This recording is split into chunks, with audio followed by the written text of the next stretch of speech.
Best law of attraction money and success coach అయిన ప్రముఖ షేక్ అన్వర్ గారిచే మే 18th హైదరాబాద్ లో జరగబోయే 1 day magic of law of attraction and millionaire mind work shop కి register చేసుకోండి.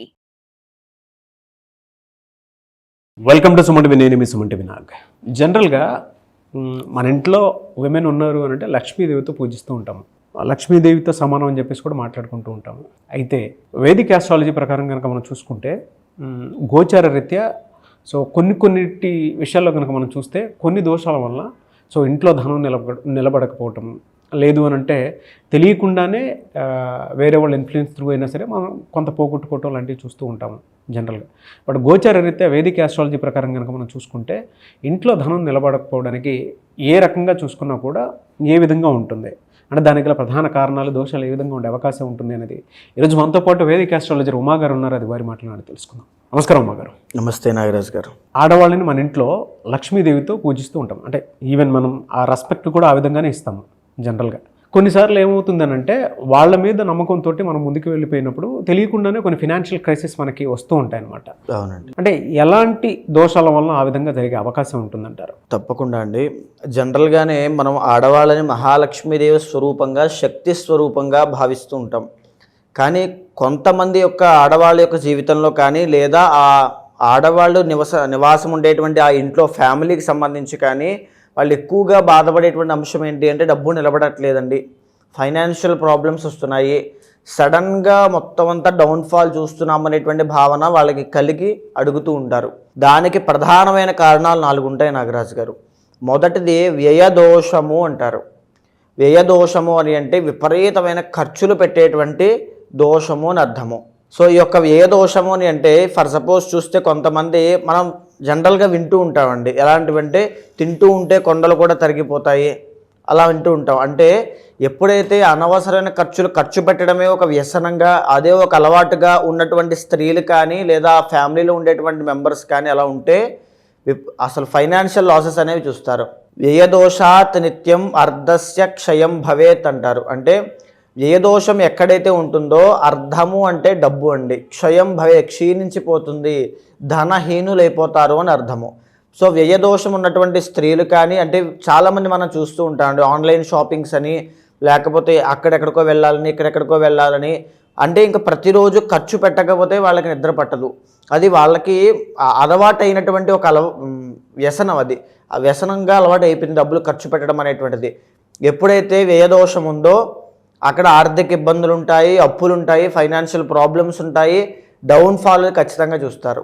చాలామంది నాగరాజు గారు వ్యయదోషం ఉన్న వాళ్ళు మనం బాగా గుర్తించవచ్చు. అదేంటి అంటే వాళ్ళకి ఖర్చు పెట్టడమే ఇంక అలవాటు, డైలీ ఖర్చు పెడుతూ ఉంటారు. ప్రేమలో పడో, ఎవరైనా ఇష్టపడిన వ్యక్తుల కోసమో, చుట్టుపక్కల ఉండేటువంటి ఫ్రెండ్స్ కోసమో, లగ్జరీగా బ్రతకాలేటువంటి ఆలోచనతోనో విపరీతంగా ఖర్చు పెడుతూ ఉంటారు. అప్పులు చేసి మరీ వాళ్ళకి గిఫ్ట్లు ఇవ్వడము లేకపోతే ఖర్చు పెట్టడము ఇవన్నీ చేస్తూ ఉంటారు. దీన్ని వ్యయదోషంగా గుర్తించవచ్చు. 12వ స్థానంలో చంద్రుడు కానీ శుక్రుడు కానీ గురుడు కానీ ఉన్నప్పుడు ఇది ఖచ్చితంగా కనబడుతూ ఉంటుంది వ్యయదోషము. అయితే ఇందులో రెండవ దోషము సంఘదోషము అంటారు నాగరాజు గారు. చాలా ఇంపార్టెంట్ అండి. అంటే ఆ వ్యక్తికి ఖర్చు పెట్టేటువంటి అలవాటు లేకపోయినా సంఘము అంటే ఈ యొక్క సొసైటీ యొక్క బ్యాడ్ ఇన్ఫ్లుయెన్స్ వల్ల, చుట్టుపక్కల అట్మాస్ఫియర్ యొక్క ఇన్ఫ్లుయెన్స్ వల్ల, ఆ ఫ్రెండ్స్ యొక్క చెడు సహవాస దోషం వల్ల వాళ్ళు ఖర్చు పెడుతున్నారు కాబట్టి మేము కూడా ఖర్చు పెట్టాలి, వాళ్ళు ఇదంతా ఇలా చేస్తున్నారు కాబట్టి మేము అదే రేంజ్లో బ్రతకాలి అనేటువంటి ఉద్దేశంతో డబ్బులు అదే పనిగా ఖర్చు పెడుతూ ఉంటారు. అంటే అక్కడ ఖర్చు పెట్టకపోతే మన పరువు పోతుందేమో, ప్రెస్టేజ్ మ్యాటర్స్ అనేటువంటి విషయంలో విపరీతంగా ఖర్చు పెడతారు. సంఘదోషము అంటాం. అంటే నెగిటివ్ ఇన్ఫ్లుయెన్స్ వల్ల వీళ్ళకి ఆ బుద్ధి ఏముండదు, ఆ మాయలో పడి ఆ జలస్ ఫీలింగ్తోనో, ప్రెస్టేజ్ ఫీలింగ్తోనో, లగ్జరీ ఫీలింగ్తోనో ఖర్చు పెట్టాలి. చాలామంది చూడండి ప్రతిరోజు రూపాయి దాచుకుని ఒక పెళ్ళికి, ఒక ఇంట్లో ఏదో దానికి అనవసరమైన ఖర్చులు, ఆడంబరాలు ఇవన్నీ పెట్టుకుని ఒక 50 లక్షలు, కోటి రూపాయలు ఖర్చు పెడతారు, అప్పుల పాలు అయిపోతారు. అప్పటిదాకా జీవితం అంతా కూడా రూపాయి కూడా తినకుండా దాచుకున్నటువంటి డబ్బుల్ని బయటికి సొసైటీలో ఆడంబరం చూపించుకోవడం కోసం చేసేటువంటి కార్యక్రమంలో కొన్ని 50 లక్షలు, కోటి రూపాయలు ఖర్చు పెడతారు చూడండి. వేరే వాళ్ళ ఇన్ఫ్లుయెన్స్ తోటి ఎవరు మెప్పు కోసం కోరుకుని, ఆ గొప్పల కోసం, హైప్స్ కోసం, దాన్ని సంఘ దోషము అంటారు. అలాంటి దోషం ఉన్నప్పుడు కూడా 11th హౌస్లో కుజుడు ఉన్నప్పుడు కానీ, 11th చంద్రుడు ఉన్నప్పుడు కానీ, 11th కేతు ఉన్నప్పుడు, రాహు ఉన్నప్పుడు ఈ యొక్క దోషాన్ని గుర్తించవచ్చు. సో ఈ యొక్క దోషం ఉన్న వాళ్ళు కూడా తీవ్రమైన నష్టాలు తప్ప ఇంకేమీ చూడరు, అప్పుల పాలైపోతారు. అండ్ మూడవది ఏంటి అంటే అభావన దోషము అని ఉంటుంది. అంటే ప్లానింగ్ లేకపోవడము, ఫైనాన్షియల్ ప్లానింగ్ లేకపోవడము. కొంతమంది చూడండి నాగరాజు గారు, డబ్బులు ఇంట్లోంచి తల్లిదండ్రుల దగ్గర నుంచి తీసుకుని ఆ బిజినెస్ పెడతాను, ఈ బిజినెస్ పెడతానని చెప్పి బీటెక్ అవ్వగానే స్టార్ట్ చేసి ఏదో ఒక దాంట్లో బిజినెస్ పెట్టి కంప్లీట్గా నష్టపోతారు. అంటే వాళ్ళకి దాని నుంచి ఎంత డబ్బులు తిరిగి వస్తాయి, దాంట్లో ఎంత ఇన్వెస్ట్మెంట్ చేయాలి, ఎక్కడ డబ్బులు దాయాలి, ఎక్కడ డబ్బులు దాయకూడదు అనేటువంటి విషయం తెలియక ఆ తొందరపాటు నిర్ణయం తీసుకోవడం వల్ల అభావన దోషంతో కలిగి వాళ్ళు తీవ్రమైన నష్టాలు చూస్తారు. అందుకే కొంతమంది 33 సంవత్సరాలు వచ్చేంత వరకు సెటిల్ అవ్వడం చాలా కష్టం అవుతుంది. 30 years వరకు ఎవరి జాతకంలో అయినా, ఎవరి జీవితంలో అయినా సెటిల్మెంట్ లేదు అంటే వాళ్ళకి అభావన దోషం ఉంది అని అర్థము. కొంతమందికి ఇది కాలసర్పదోషంగా కనబడుతూ ఉంటుంది. కాలసర్పదోషానికి 33 yearsకి చాలా ఇంటర్లింక్ ఉంటుంది నాగరాజు గారు. సో 33 సంవత్సరాల దాకా సెటిల్మెంట్ ఉండదు, డబ్బు సంపాదన ఉండదు, అప్పుల పాలు, వ్యసనాలు, చెడు సహవాస దోషము, కేసులు, గొడవలు, కలహాలు, ఫైనాన్షియల్ డౌన్ఫాల్, హెల్త్ ఇష్యూస్ ఇవే కనబడతాయి. పెళ్లి కూడా అవ్వదు.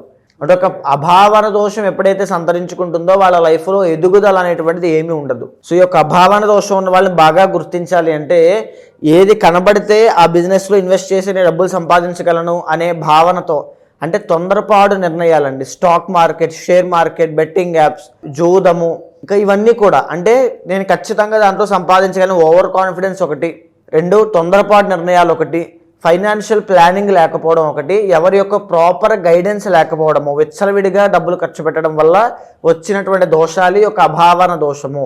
అంటే స్ట్రిక్ట్గా పెంచకపోవడము, క్రమశిక్షణ లేకపోవడం వల్ల నష్టపోయేటువంటి ఆ సమస్యలు, ఇవన్నీ కూడా అభావన దోషం. ఏ బిజినెస్ కనిపిస్తే ఆ బిజినెస్లో ఇన్వెస్ట్ చేద్దామని అనుకుంటారు, అంతే, అప్పు తీసుకొచ్చినా సరే అంతే కదా. అలాంటివి ఉంటాయి. అంటే ఇంకా ఆ బట్టల షాపు ఖచ్చితంగా అయిపోతుంది, అంటే దానికి ఎంత డిమాండ్ ఉంది, ఎంత సప్లై ఉంది, ఏమీ ఉండదు, అది ఎవ్వరూ పెట్టలేదు, నేను పెట్టండి క్లిక్ అయిపోతాను. ఈ ఒక్క లాజిక్ తప్ప ఇంకా వాళ్ళు ఏది ఫాలో అవ్వరు అనమాట. సో అలాంటి వాళ్ళు ఈజీగా అభావన దోషంలో ఉంటారని మనం చెప్పొచ్చు. అయితే 4వది అన్యోన్య రుణ దోషము అని ఉంటుంది నాగరాజు గారు. అన్యోన్య రుణ దోషము అని అంటే కొంతమంది చూడండి, మనం చాలా సందర్భాల్లో చెప్పుకున్నాం, ఎప్పుడైతే భార్య భర్తను మాట దాటి బయటకు వెళ్ళి చేయకూడనటువంటిది ఏదైనా ఫైనాన్షియల్ రాంగ్ ఇన్వెస్ట్మెంట్స్ కానీ ఏదైనా చేసినప్పుడు నష్టపోతుంది అనే విషయాన్ని మనం మాట్లాడుకున్నాం. సో ఇది అన్యోన్య రుణ దోషం దానికి సంబంధించిందేనండి. ఎప్పుడైతే స్త్రీలు ఐదర్ మెన్ ఆర్ ఉమెన్ ఖచ్చితంగా ప్రాపర్ గైడెన్స్ లేకుండా, ఆలోచన లేకుండా, ఇంట్లో వాళ్ళకి చెప్పకుండా నేను చెయ్యగలను, నాకు మాత్రమే తెలుసు, మీకు ఎవరికి అది సరిగ్గా తెలియదు అనే భావంతో ముందుకు వెళ్ళారనుకోండి, ఈ అన్యోన్య రుణ దోషంలో పడతారు, అంటే అప్పుల పాలైపోతారని అర్థం. చాలామంది చూడండి, ఇంట్లో ఆడవాళ్ళు మగవాళ్ళకి తెలియకుండా, అంటే భర్తకి కానీ ఎవరికి తెలియకుండా ఉన్నటువంటి డబ్బును బయటికి వడ్డీకి ఇవ్వడము, లేకపోతే ఇంట్లోంచి ఏదైనా డబ్బు సంపాదిద్దాము అని చెప్పి వర్క్ ఫ్రమ్ హోమ్ లాంటివి సెలెక్ట్ చేసుకోవడం వల్ల డబ్బు లాస్ అయిపోవడము, ఈ మధ్య మనం చూస్తూ ఉన్నామండి ఇలాంటివన్నీ కూడా. అంటే ఎవరికి తెలియకుండా దీంట్లోంచి డబ్బులు వస్తాయి అనే భావనతో రోజుకి 1-2 గంటలు పనిచేసి వేల డబ్బులు కూడా వాళ్ళు అడుగుతారు, ఆఖరికి మొత్తం నష్టపోతారు. అంటే బెట్టింగ్ యాప్స్ లాంటివి కూడా చెప్పచ్చు. అంటే ఎలాగోలా నేను ఇంట్లో తెలియకుండా డబ్బు సంపాదించి వీళ్ళకి ఏదో ఒక సర్ప్రైజ్ ఇద్దాం, ఒక గిఫ్ట్ ఇద్దాం, డబ్బు దాద్దాం అనేటువంటి ఆలోచనతో ముందుకు వెళ్ళినటువంటి భావన ఇదంతా కూడా. కొంతమంది తెలిసి చేస్తారు, కొంతమంది తెలియక చేస్తారు. అన్యోన్య రుణ దోషము, భర్తని దాటి లేదా ఇంట్లో వాళ్ళని దాటి తెలియకుండా ఒక ముందుకు వెళ్ళడం వల్ల ఇల్లీగల్గా డబ్బు సంపాదించడం కానీ ఏదైనా సరే అన్యోన్య రుణ దోషంగా వస్తుంది. అది కేవలం వాళ్ళకే కాదు ఇబ్బందులు, ఫ్యామిలీ మొత్తానికి కూడా మనశ్శాంతి లేకుండా దూరం చేస్తుంది. సో భర్తని రోడ్డు పాలు చేయడము, అంటే ఆయన యొక్క పరువు డీఫేమ్ చేయడం, డీపాపులర్ చేయడము, ఇవన్నీ కనబడుతూ ఉంటాయి ఈ తొందరపాటు నిర్ణయాలు తీసుకుని చేయడం మూలాన.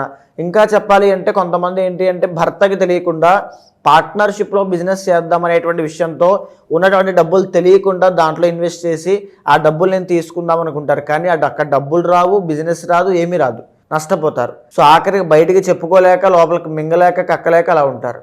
అన్యోన్య రుణ దోషము. అందుకనే ఇంట్లో ఏమి ఆలోచించక అందుకనే మీరు ఏ ఇన్వెస్ట్మెంట్ చేయాలనుకున్నా ఇంట్లో భర్తతో సహా అందరితోనూ ఆలోచించే ముందుకు వెళ్ళండి.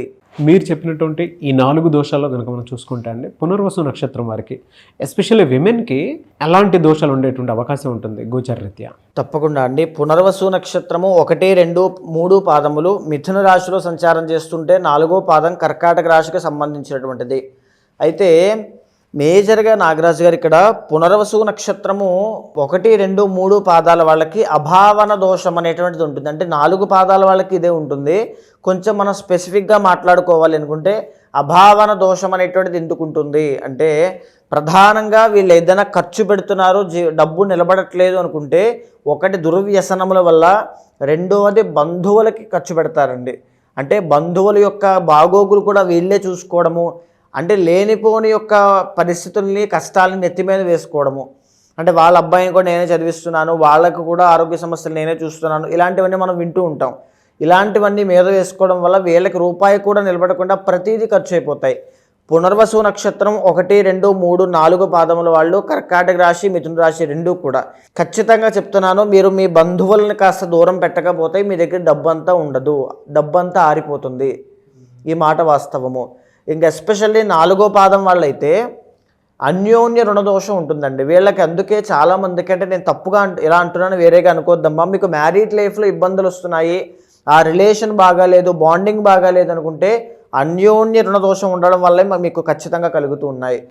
అన్యోన్య రుణదోషం ఎప్పుడైతే తొలగిపోతుందో మీ మ్యారీడ్ లైఫ్ బాగుంటుంది, మీ ఫైనాన్షియల్ స్టేటస్ కూడా చాలా బాగుంటుంది. మీరు తెలుసో తెలియకో మీరు ఇన్వెస్ట్ చేసినటువంటి డబ్బు అది పార్ట్నర్షిప్లో ఇన్వెస్ట్ చేయడం మూలాన పార్ట్నర్కి లాభం అవుతుంది తప్ప మీకు లాభం అనేటువంటిది ఏమాత్రమూ కలగదు. అండ్ ఇంకా చెప్పాలి అంటే, మీరు తీసుకునేటువంటి తొందరపాటు నిర్ణయాల వల్ల అందరూ నా వాళ్లే అనేటువంటి భావన వల్లే నష్టపోతారు. అతి మంచితనము, ఆ అతి మంచితనం వల్లే తీవ్రమైన నష్టాలు వీళ్ళు చూస్తారండి. అండ్ బిజినెస్ లాస్ అనేటువంటిది బికాజ్ ఎందుకు అంటే 4వ పాదం ఈ కర్కాటక రాశికి సంబంధించి 3rd and 12th లార్డ్ అయినటువంటి బుధుడు వీళ్ళకి పాపి అవుతారు. మీకు బిజినెస్ అనేటువంటిది పెద్దగా కలిసి రాదు, పెద్దగా కాదు అసలు కలిసి రాదని చెప్పచ్చు. బిజినెస్లో మీరు ఇన్వెస్ట్ చేశారంటే నష్టపోవడమే కనబడుతుంది. కొన్ని జాతకాలకి పునర్వసు 4వ పాదం వాళ్ళకి పర్టికులర్గా 7th హౌస్ బాగున్నప్పుడు, భద్ర మహాపురుషయోగం ఉన్నప్పుడు మాత్రమే ఇన్వెస్ట్ చేయాలి.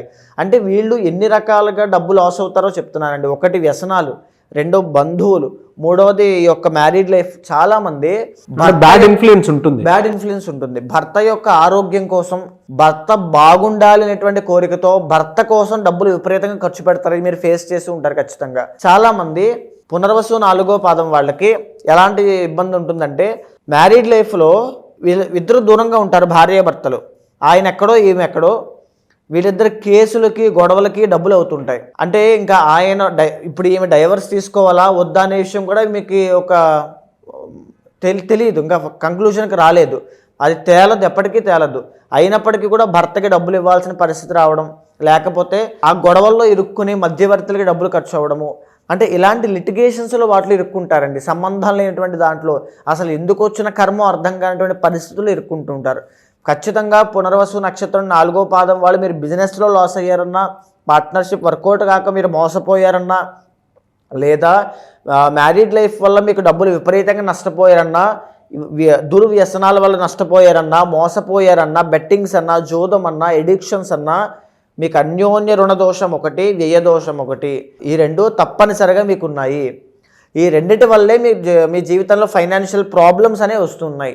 ఆ రెండింటిని సవరించుకోండి, ఆ తర్వాత నుంచి చాలా బాగుంటుంది. మేజర్గా ఏంటి అంటే, పెళ్లి చేసుకునే ముందే, మ్యారీడ్ లైఫ్లోకి వెళ్ళే ముందే జాగ్రత్తగా చూసుకుని చేసుకోవడం ఒక గైడెన్స్ అండి. ఎందుకంటే వీళ్ళకి 2 కూడా ఇంటర్లింక్ అయి ఉంటాయి. అండ్ ఇంకోటి ఏంటంటే, పార్ట్నర్షిప్లోకి వెళ్ళకూడదు, ఫైనాన్షియల్ లాసెస్ రాకూడదు అంటే. 3వది ఏంటంటే, ప్లానింగ్ లేకుండా, ఎవరికి చెప్పకుండా, ఏమి చేయకుండా డబ్బు ఖర్చు పెట్టకూడదు. ఇవి తప్పకుండా వీళ్ళు ఆచరించాలి పునర్వసు నక్షత్రం వాళ్ళు. ఎలా అండి, అంటే వీళ్ళకి ఏ మంత్ నుంచి ఏ మంత్ వరకు ఏ విధంగా ఉండే అవకాశం ఉంటుంది? అంటే జూన్ నుంచి డిసెంబర్ వరకు. మేజర్గా పునర్వసు నక్షత్రం 1, 2, 3 పాదాల వాళ్ళకైతే కొన్ని మంత్స్ అండి వాళ్ళకి ఏవి కలిసి వస్తాయంటే, ఆగస్ట్ 15 దగ్గర నుంచి సెప్టెంబర్ 15 దాకా. అంటే మిగతా మంత్స్ అన్నీ కూడా సామాన్యంగా ఉన్నాయి. ఎందుకు అంటే శని యొక్క దోషం ఎంటర్ అవ్వడం మూలాన పెద్దగా గ్రోత్ అని ఉండదు, పెద్దగా డౌన్ఫాల్ అని ఉండదు. ఏదో మిశ్రమంగా వాళ్ళ యొక్క ప్రయత్న బలం బట్టి, పర్సనల్ చార్ట్ బట్టి ఉంటుంది. కానీ కొన్ని మంత్స్లో మాత్రం వీళ్ళకి రాజయోగం పడుతుంది. ఆగస్ట్ 15 దగ్గర నుంచి సెప్టెంబర్ 15 దాకా, నవంబర్ 15 నుంచి డిసెంబర్ 15 దాకా రాజయోగం ఉంటుంది. ఈ పీరియడ్ ఆఫ్ టైమ్స్లో రాజకీయ రంగంలో ఉన్న వాళ్ళకి రాజయోగం పడుతుంది, అంటే పదవీ యోగం పడుతుంది. బంగారం వ్యాపారం చేసే వాళ్ళకి, ఆరోగ్య సమస్యలతో ఇబ్బంది పడే వాళ్ళకి అందరికీ కూడా పనులన్నీ చకచకా పూర్తయిపోతాయి. అన్ని ఫేవరబుల్ మూమెంట్సే వీళ్ళకు ఉంటాయి అని చెప్పచ్చు. అండ్ ఇంకా చెప్పాలి అంటే కుజుడి యొక్క బలం పెరగడం మూలాన 6th జూన్ దగ్గర నుంచి 28th జూలై వరకు కూడా రాజయోగము. కాంపిటేటివ్ ఎగ్జామ్స్ రాసే వాళ్ళకైనా, లేకపోతే స్పోర్ట్స్ ఫీల్డ్లో ఉన్న వాళ్ళకైనా, ఏదైనా బిజినెస్ చేసే వాళ్ళకైనా, రియల్ ఎస్టేట్ రంగంలో ఉన్న వాళ్ళకైనా రాజయోగం పడుతుంది.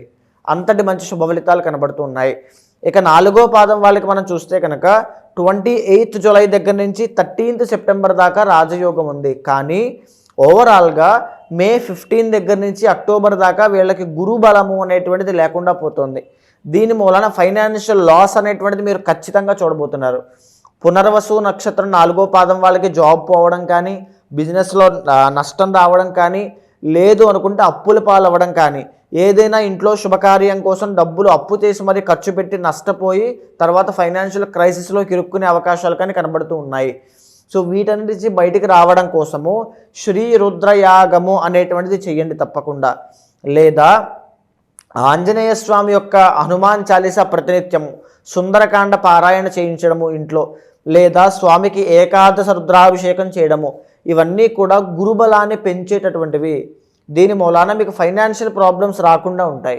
ఆల్రెడీ బిజినెస్లో ఉండేటువంటి వాళ్ళకి రెమెడీ ఏమైనా ఉంటుందండి? మేజర్గా వీళ్ళు కనుక భారీ నష్టాలు కానీ, లేకపోతే మానసికమైన ఒత్తిడి కానీ, ఆ భయము, కొంతమంది పెద్ద పెద్ద వ్యాపారములండి, కోట్లలో వ్యాపారం ఇండస్ట్రీస్ అవి ఉంటాయి, వాళ్ళకి కూడా ఈ టైంలో ఎస్పెషల్లీ పునర్వసు నక్షత్రం 4వ పాదం వాళ్ళకి భారీ నష్టం చూడబోతున్నారు.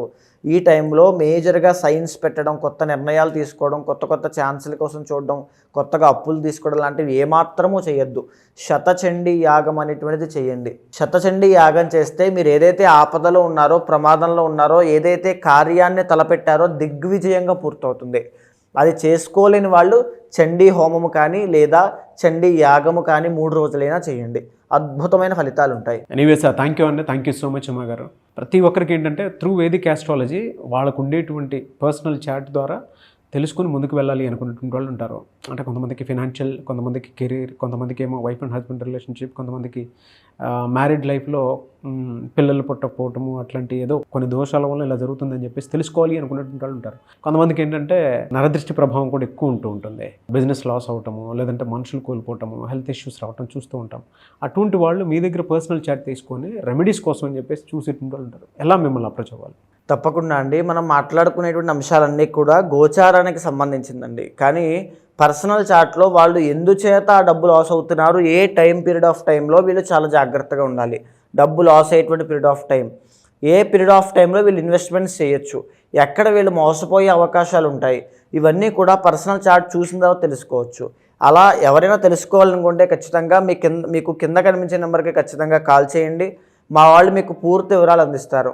మీ గోచారాన్ని, మీ పర్సనల్ చార్ట్ని చూసిన తర్వాత మీ సమస్య ఏదైనప్పటికీ కూడా, అండ్ మీ కోరిక ఏదైనప్పటికీ కూడా దాన్ని చూసిన తర్వాత కూలంకషంగా ఏదైనా నిర్దిష్టమైన పరిహారములు మీతో ఆచరింపచేసి, మంత్రోచ్చారణ అంటే మంత్రపారాయణ ప్రతినిత్యం ఆచరింపచేసి మీకు మంచి శుభ ఫలితాలు వచ్చేలా చేస్తాను.